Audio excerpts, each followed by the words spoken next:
Live on WFLA Now. Feel good and live your best life with Bloom Health Club. Here's Gail Guayardo. Homeschooling is now the fastest growing form of education in the U.S., not just for everyday students, but for the rich and famous. Today, we're talking to a tutor to the stars, the founder of Novel Education Group, an elite homeschooling agency, Tiffany Sorya. Tiffany, welcome to the Bloom Health Club. Hi, thanks so much for having me. I'm excited to be here. And I also want to bring in our digital reporter and producer of Bloom Tampa Bay, Brody Waddell. He's going to be jumping in with some questions. But first of all, how did you get into this? Right, I know it's a bit of a niche and unique situation to be in. So after I graduated college, I actually had no plans on being a teacher. I did not see this path for myself. I graduated college and I started tutoring, privately tutoring in Los Angeles, just by nature of the city. Obviously being a city of entertainment and things like that, you become associated with a circle of high profile people very, very easily that need private tutors for their kids, or they live a certain type of lifestyle and they're looking for homeschooling. Were you part of an agency? I mean, how did you have access to these kids of stars? I was originally part of an agency. Okay. And, before I knew it, and I just thought as like, okay, I'm just going to start tutoring on the side or something like that. And then before I knew it, my schedule was completely packed. I was homeschooling during the day, and then I was tutoring in the evening. I was driving all around Los Angeles. I mean, like Calabasas, down to Venice, back up to Sherman Oaks. That must have been a nightmare with the traffic. It's infamous there. It was exhausting. Yeah. It was so exhausting, but and things grew pretty naturally from there. What I realized is that there wasn't a service that was able to provide structured, high-end homeschooling, reliable education for students who were living a certain type of lifestyle. For families who were living a certain type of lifestyle. So I was getting calls from really high profile people. And honestly, at the time, it was just me. I mean, it was just me in my car, like by myself. And I was like, why is everyone calling me? How is there no agency or company that's doing this? And that's when I started Novel, to, build a program that was based around homeschooling, creativity, flexibility of homeschooling, while also being able to provide structure and measurable progress. When was this? 2014 is when I started the company, so it's been a minute. But I didn't. For the first few years, it was just me teaching. I didn't actually start hiring other teachers until about a few years into it. You know, it's interesting because I wore a news hat for most of my career. I was on the second floor where the streaming center is at WFLA, headquartered in Tampa, Florida. We're the NBC affiliate here. And I would say about a decade ago, I really started jumping into realizing how the homeschooling trend was booming. And I mean, you used to think of it as just like basically a Christian type of, I don't want my kids exposed to other children. Absolutely. And these horrible things that they'll witness. But there was a big paradigm shift along the way where everybody was looking for homeschooling opportunities and networking, and for very different ways, or for reasons, I should say. Why would you say this form of learning is the fastest growing in the U.S.? So it's really interesting what happened during the pandemic. Obviously, during the pandemic, everyone was homeschooling, not by choice. But what happened, and obviously, Novel Education started before the pandemic, but at the time, there still was a really difficult sort of barrier and connotation that was attached to it, that a lot of my time was spent sort of like breaking down this barrier, that it was only for people who had to homeschool for some reason, whether it was for religious reasons or anti-vaxxers or in very, very severe learning differences or things like that. But the pandemic hit, and I think what happened during the pandemic is that a lot of people started to question the institution that their children were in. Obviously, a lot of parents were really unhappy with the entire, being on Zoom for 6 hours a day for a 10-year-old. I mean, it was really difficult for them. So they became unhappy with schools. But what they also noticed was that, okay, maybe we can do school this way also, right? So it was like sort of this mix of being unhappy with the school and then realizing that there was another choice at the same time. So during the pandemic, there wasn't a lot of switching over. It was really right after when things started to go back to normal, where we saw a really large shift in people seeking out homeschooling because they want to take control over what their kids are exposed to, over what their kids are learning, and they want to maintain the lifestyles that they're having. Yeah. And so I think that's why we're seeing and it's only going up. We're seeing this huge trend. Well, even before the pandemic, to your point, it was already growing in the right direction. You saw that firsthand. Right. And there's this tremendous infrastructure in place. I can at least speak to here in the Tampa Bay area where there's, you can lean on virtual learning, you can lean on the books and everything, and you can be the parent that's hands-on. You can hire a tutor like yourself. You can go to different institutions. I mean, there's ways for a child to be homeschooled and really have exposure to so much, from sports, arts, theater, whatever they want. Right. They can have it all, but the parent's more in the driver's seat. And I can tell you from having 4 kids of my own, 2 who went to an elite private school and 2 who are in the public school system now that are younger, you could see why more and more parents are getting turned off by just a traditional learning space, right, and leaning in to homeschooling. Now, you do it for the rich and famous, which I think is incredible, but it really lends itself to any socioeconomic background. Yes. So here's the thing, right, is that homeschooling itself is not expensive. Homeschooling itself is free, essentially. Of course, you need to pay attention to things like state compliance. I mean, there are different options that you can go about. I encourage everyone to look into, every state has its own laws. At Novel, we're pretty familiar with all the laws in all of the 50 states, but each has its own little caveats or like different ways in which you can do it.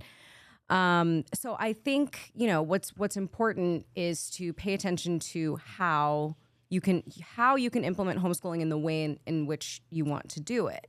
So homeschooling itself is free. I mean, you're able to look at what's required of you, do research on what's available to you, but the sort of, elite part of it is the teaching. So a lot of parents do feel comfortable teaching their own kids, but then a lot of parents don't. And that's sort of where, that's where the high profile clients come in, and why sort of like celebrities and high net worth individuals are looking for this type of schooling so they can maintain that lifestyle and also get sort of the best school. I mean, homeschooling, the way that I view it, is sort of like a private school. Even if you do send your kids to private school, you still on some level are having to conform to that institution.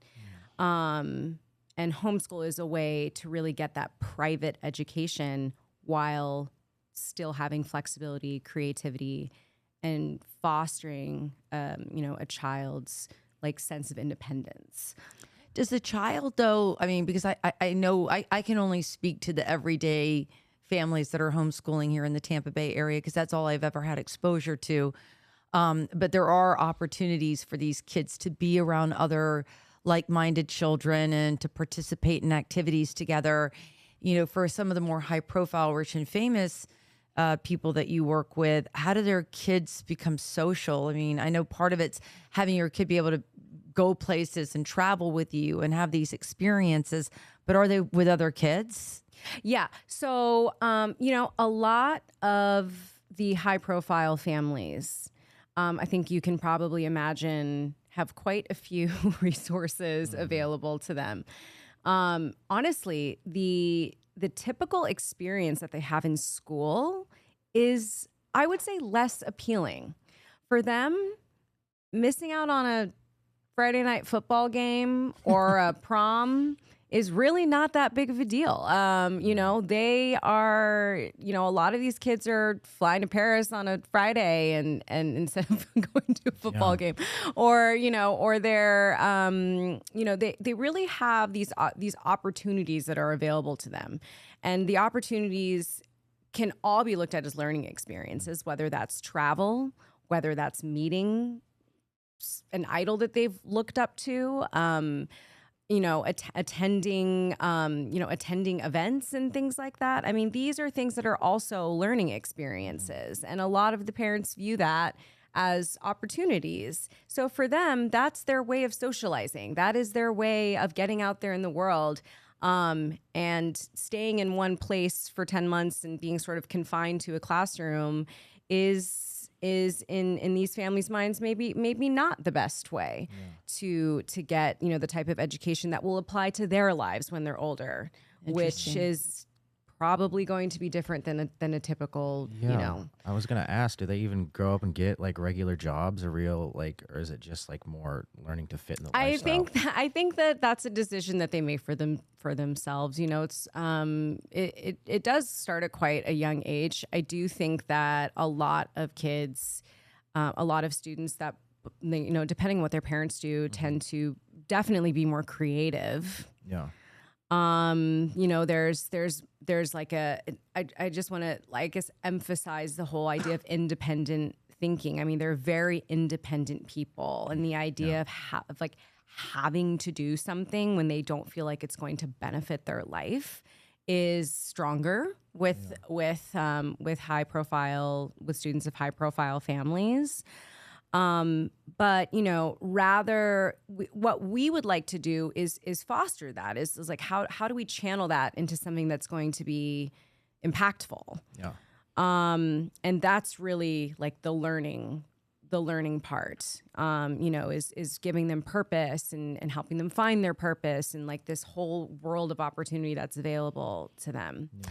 So I was really fortunate, and I can go ahead and brag about it now because he's gone. He's long gone. He's in Miami now. But during the Tom Brady era here, Tom and Giselle and his kids were literally 5 doors down, renting a house from where we were.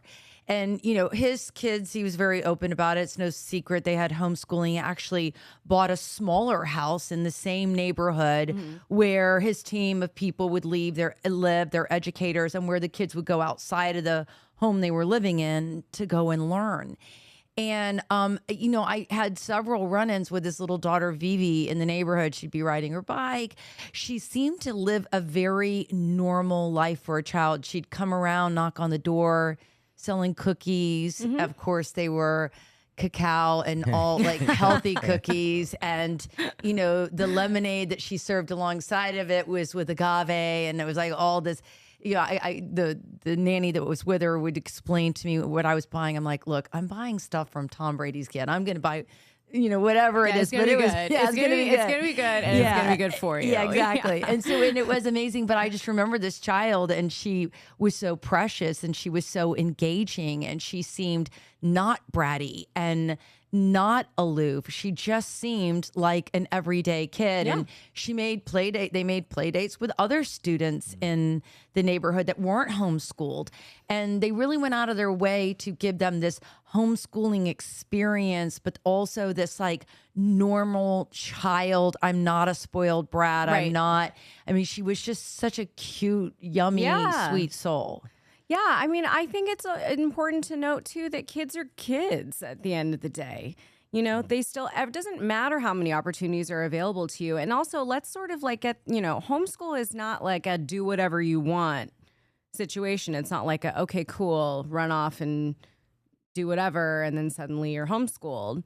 There is, parents that choose this are serious about education, but they're serious. They want an education that they feel like their kids are engaged in. They don't want their kids to be sitting in a classroom and staring blankly at the board, bored out of their minds, not absorbing any information, not engaged in their teachers, or even feel like they have teachers that maybe don't care about the best interest of what's going on in their lives. I mean, look, I think that if we're working with a teenager who has a business idea, for example, and if they're in regular school and they say, "Oh, I have this great business idea," the teacher would likely say, "Love it, awesome, but let's save it for after class because we got to focus on this." When you're in homeschool, you would say, "Oh, great, tell me more about your idea. Let's turn it into a project." And that's what's engaging for them. So I can imagine that this school that Tom and Giselle had for their kids was based around that idea of sort of giving students a little bit more control and power over what they're learning. And that empowers them. And when you empower a child that what they're interested in is important, then they want to apply themselves more. And so, and also too, just to go back to my original point, at the end of the day, kids are kids. And they all feel good about the same things. They want to feel confident. They want to feel like people believe in them. They want to feel like people are taking them seriously. It doesn't matter what socioeconomic status you have. And so if you just apply that same, really that same theme in order to motivate them, they're all going to respond well. Now, you're going to be headlining our show that is in our television form. It's called Bloom, headquartered here in Tampa, Florida. It's a globally syndicated health and wellness show. And today we're talking about, the millions and millions of children and adults who are neurodivergent and they don't learn the same, whether it's dyslexia, ADHD, if they're on the spectrum in some way, shape, or form. Homeschooling is also an excellent route for that as well, because it is easy to fall through the cracks and get lost in the shuffle in a regular institution. Yeah, I really feel for families that have and students in general, because it's also just not really something that you grow out of or that goes away. I think that you can obviously learn to manage it. And look, schools do the best they can. Okay, they have lots of kids that they're needing to balance. But when there's a group of students and there's maybe 5 that are neurodivergent, the classroom isn't able to stop for those 5 kids. You have to keep going. And so what happens is that learning gap just becomes larger and larger and larger. And then what happens to those kids when that learning gap gets larger is that they become less and less confident about themselves. When they lose their learning is an emotional investment. It's a risk. It's an emotional risk. Even as an adult, when you go to learn something new, that's really, really scary. And it's like most adults will probably shy away from it because, most people are like, that's way too hard. I'm just not going to do that. Imagine being a kid and trying to be like, okay, cool. Now you're going to learn this entirely new math concept. And you're going to learn a new one every single week for the next 10 months. It's really overwhelming on top of everything else they're dealing with in terms of just being a kid and being a teenager. And so, homeschooling is essential. It is personalized learning. It is being able to create a program that's going to work with their pace. It's going to work with their learning style. It's going to have material that is engaging for them. And it will give them the confidence to be able to tackle adulthood, things as they get older. At the end of the day, I always think of this story. I remember being, a student, and I was in physics, and I was just like, why does it matter how fast this ball is rolling down this hill with this wind and the friction? I don't know why this is even important. And my dad said, it doesn't matter how fast it's not important actually how fast the ball is rolling, but it is important that you can figure it out. And so that's really, that's what you're teaching students at the end of the day, is that, okay, we're teaching you how to problem solve. We're teaching you how to be confident enough to see a problem that you don't know the answer to and have the confidence to tackle it. And with neurodivergent kids, it's it's not really just about they need to learn the math concept, but it's just about, okay, I understand how my brain works. I understand that maybe I get frustrated. I understand that I'm getting distracted. These are the tools that I need in order to get through that, and that I'll continue to use in the future. Tiffany, talk to me about Novel Education Group. I know you started out driving around in your car and you started getting all of these clients, and then you've grown it and you've hired, and you're in all states now. I mean, like, how does somebody become a teacher and work alongside you? Yeah, so we have a really large network of teachers now. So we service all 50 states. We have students in Saudi Arabia. We have students in India. So we started, it started out in California, but then of course, as things started to grow, we just became familiar. We do both virtual and in-person services. And really what we like to define ourselves as is a teaching service. We specialize in different types of teaching using the curriculum that you think is best for your family. And we're also here to help guide you on what that may be. There are different options for homeschooling, whether you would like to do an online accredited route. There are lots of online accredited schools. We're partnered with a few of them that we think are the best. And then there's also completely customized curriculum that is available to you, again, in all 50 states. You just have to make sure that you're state compliant. So that's why we help families figure out what state compliance is for wherever you live, help you build that curriculum that's going to be best for your child, and then place a teacher with your family that's going to, mesh with your child. How do you find these teachers? What are their qualifications? Does it vary? It does vary. So usually for K through 5, all of our K through 5 teachers have elementary qualifications, but the high school teachers actually are usually just experts in their field. A chemistry teacher will have a degree in chemistry. Sometimes an English teacher will be a theater student or someone who is an actor already in theater. So it really just depends on what the family is looking for.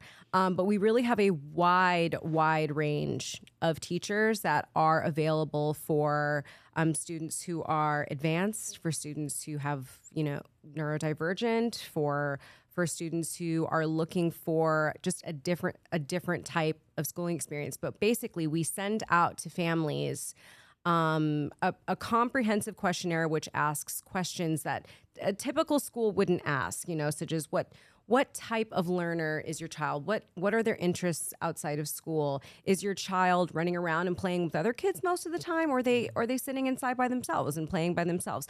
Those types of characteristics are really telling towards the type of people that they're going to react really well to. And so that's the type of teacher that we'll place with them. The relationships that the teachers and the students have become really, really important. They grow very close. They spend a lot of time together. So that teacher placement process is a huge part of what we do. Obviously being around for 10 years, we now have a really, really wide network of teachers. And so being able to have access to all these people now and being able to pick and choose who might be the best for which family is something that we take really seriously. And it's a huge part of Novel. Are you starting to see a lot of teachers want to shift over? Because we can't keep teachers in the classroom, unfortunately, between kids' behavior, pay, just the chaotic atmosphere of the typical public school. It's hard to find quality teachers. Are you finding people coming to you? Like, are they making more money going this route? Talk to me about the career opportunities. So we let teachers teach. And I think that is really key. At the end of the day, teachers, I have so much respect for teachers. Teachers go into this because they love to teach, not because they want to navigate around, yards and yards of red tape so that they can't teach. And, we're finding that this type of teaching allows them to be creative with their lesson planning, allows them to really have the flexibility to do what they really want. And yes, in terms of the pay, look, having 1 or 2 students versus 30 is probably going to be a lot more appealing for a lot of teachers. Also, too, that family and that student is going to respect you right off the bat. and respect what you have to say, and understand that, you know, and that your expertise is valued. I always think it's really interesting that, you know, like doctors are considered the expert in their field. Lawyers are considered the expert in their field, but teachers are never considered the sort of expert of teaching. And that's really where I'd like to see it go, because I feel like our families that really like look to us and look to the teachers for what we think is best, for advice. That's when it really goes the most smooth, you know, and we put a lot of trust as well into our teachers and their expertise. And so we work, you know, I mean, it's a great team. If you all work together, you communicate, you all have the same standards, and most importantly, have the students' best interests at heart, really wanting them to learn, really wanting to see them succeed. Is obviously key. Yeah, it's incredible. Yeah. Do you have any questions for Tiffany before we wrap up? How do you guys define success? Because obviously in 10 years, you've had people go all the way through this program. Like, what does that look like? What are they ending up with? I think seeing our students really find what it is that they love to do, and then find a way to do it. You know, a lot of other educational companies will define success in terms of grades or test scores or Ivy League acceptance. And all of those things are fantastic. You know, it's not to say that that's not important, because it definitely is. But I think for students, having them see sort of like the forest through the trees, like what is the bigger picture of all of this, and how do you create that purpose in your life and then find a way to fulfill it? I think seeing our students graduate and become music producers, or get into their dream school, or find that they were a little weird maybe in high school, they didn't know where they fit in, and then suddenly in their 12th grade, they're like, wait, I'm really passionate about fashion and women's rights. And so, you know, they were trying really hard to get into a top 10 school, but then decided that they wanted to go to FIT, or maybe, you know, another fashion school, and then they're thriving in that environment. That's really what we would see as success, because you know that when they're passionate about it, then they're going to do something impactful with it. So that's really where we'd like to see students go. Makes a lot of sense, because there's a lot of kids out there floundering because they didn't have that foundation to find their passion at a young age, and then, you know, take it to the next level, as you say, either in college or whatever they choose to do, you know, whether it's the Fashion Institute of Technology, whatever way they want to go, their next step is a step into their life purpose. Yeah, exactly. And you know, for a lot of students too, I mean, it's like no matter what that is, we can help you get there, but it is really different for each student. And so understanding that, I think is important when you're working with the younger generation. Nice. Is there still a place, do you think, for regular education? Should everyone homeschool their kid? Hire people like I don't you, think or? everyone. I actually don't think everyone should homeschool their kids. I think it's important to ask them what they want. I think it's important to communicate with your kids. I think you should ask them, you know, I think paying attention to what atmosphere they thrive in, and what they want for their future, is telling of whether homeschool is the right route. Because the same way that traditional schooling is not the right route for everyone, neither is homeschooling. And so, you know, they both have their pros and their cons, but I think it's important to know that both are equally available. Love it. This has been a great conversation, Tiffany. Thank you so much. And we appreciate, again, if you want to watch more of Tiffany, you can watch her Wednesday at 2 p.m. in the Tampa Bay market, but we're syndicated worldwide, and we'll post it on bloomtampabay.com. Yep. Thanks for watching, everybody. Thank you. Thank you.